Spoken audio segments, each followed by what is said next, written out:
I can hardly understand the importance given to the word research in connection with modern painting.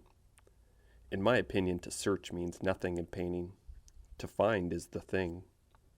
Nobody is interested in following a man who, with his eyes fixed on the ground, spends his life looking for the pocketbook that fortune should put in his path.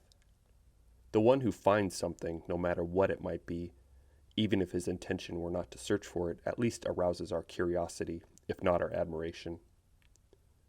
Among the several sins I have been accused of committing, none is more false than the one that I have as the principal objective in my work, the spirit of research. When I paint, my object is to show what I have found and not what I am looking for. In art, intentions are not sufficient, and, as we say in Spanish, love must be proved by facts and not by reasons. What one does is what counts, and not what one has the intention of doing. We all know that art is not truth. Art is a lie that makes us realize the truth, at least the truth that is given to us to understand. The artist must know the manner whereby to convince others of the truthfulness of his lies. If he only shows in his work that he has searched and researched for the way he put over lies, he would never accomplish anything. The idea of research has often made painting go astray and made the artist lose himself in mental lucubrations. Maybe this has been the principal fault of modern art. The spirit of research has poisoned those who have not fully understood all the positive and conclusive elements in modern art, and has made them attempt to paint the invisible and therefore the unpaintable. They speak of naturalism in opposition to modern painting. I would like to know if anyone has ever seen a natural work of art. Nature and art, being two different things, cannot be the same thing.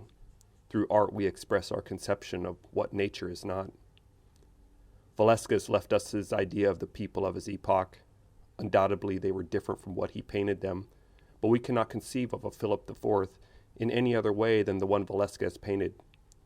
Rubens also made a portrait of the same king, and in Rubens' portrait he seems to be quite another person.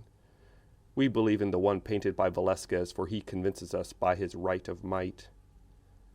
From the painters of the origins, the primitives whose work is obviously different from nature, down to those artists who, like David, Ong, and even Bouguereau, believed in painting nature as it is.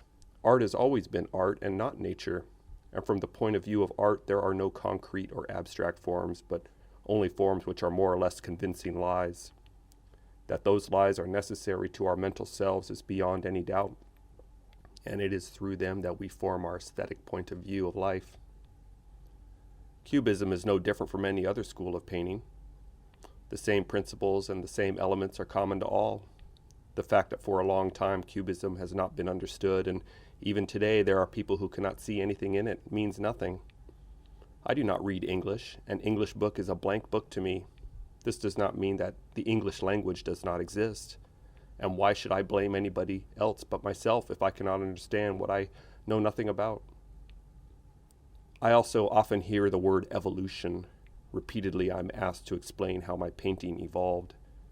To me there is no past or future in art. If a work of art cannot live always in the present, it must not be considered at all. The art of the Greeks, of the Egyptians, of the great painters who lived in other times, is not an art of the past. Perhaps it is more alive today than it ever was. Art does not evolve by itself. The ideas of people change, and with them their mode of expression.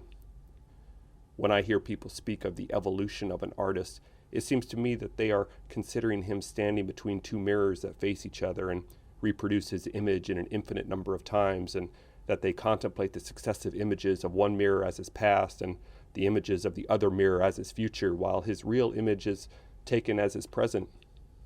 They do not consider that they are all the same images in different planes. Variation does not mean evolution. If an artist varies his mode of expression, this only means that he has changed his manner of thinking, and in changing, it might be for the better or it might be for the worse. The several manners I have used in my art must not be considered as an evolution or as steps towards an unknown ideal of painting. All I have ever made was made for the present and with the hope that it will always remain in the present. I have never taken into consideration the spirit of research. When I have found something to express, I have done it without thinking of the past or of the future. I do not believe I have used radically different elements in the different manner I have used in painting. If the subjects I have wanted to express have suggested different ways of expression, I have never hesitated to adopt them. I have never made trials nor experiments. Whenever I had something to say, I have said it in the manner in which I have felt it ought to be said. Different motives inevitably require different methods of expression. This does not imply either evolution or progress, but an adaptation of the idea one wants to express and the means to express that idea. Arts of transition do not exist. In the chronological history of art, there are periods which are more positive, more complete than others. This means that there are periods in which there are better artists than in others. If the history of art could be graphically represented, as in a chart used by a nurse to mark the changes of temperature of her patient, the same silhouettes of mountains would be shown, proving that in art there are no ascendant progress, but that it follows certain ups and downs that might occur at any time. The same occurs with the work of an individual artist. Many think that Cubism is an art of transition, an experiment which is to bring ulterior motives. Those who think that way have not understood it. Cubism is not either a seed or a fetus, but an art dealing primarily with forms, and when a form is realized, it is there to live its own life. A mineral substance having geometric formation is not made so for transitory purposes. It is to remain what it is and will always have its own form.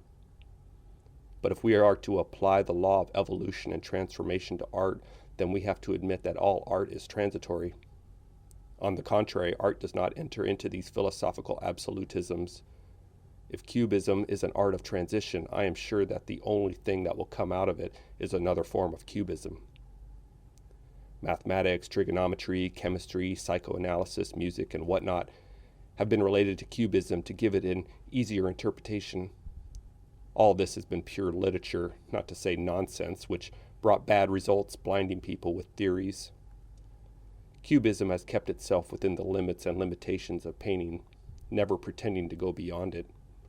Drawing, design, and color are understood and practiced in Cubism in the spirit and manner that they are understood and practiced in all other schools. Our subjects might be different, as we have been introduced into painting objects and forms that were formerly ignored.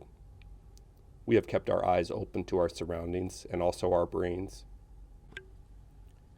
We give to form and color all their individual significance, as far as we can see it. In our subjects, we keep the joy of discovery, the pleasure of the unexpected. Our subject itself must be a source of interest. But of what use is it to say what we do when everybody can see it if he wants to?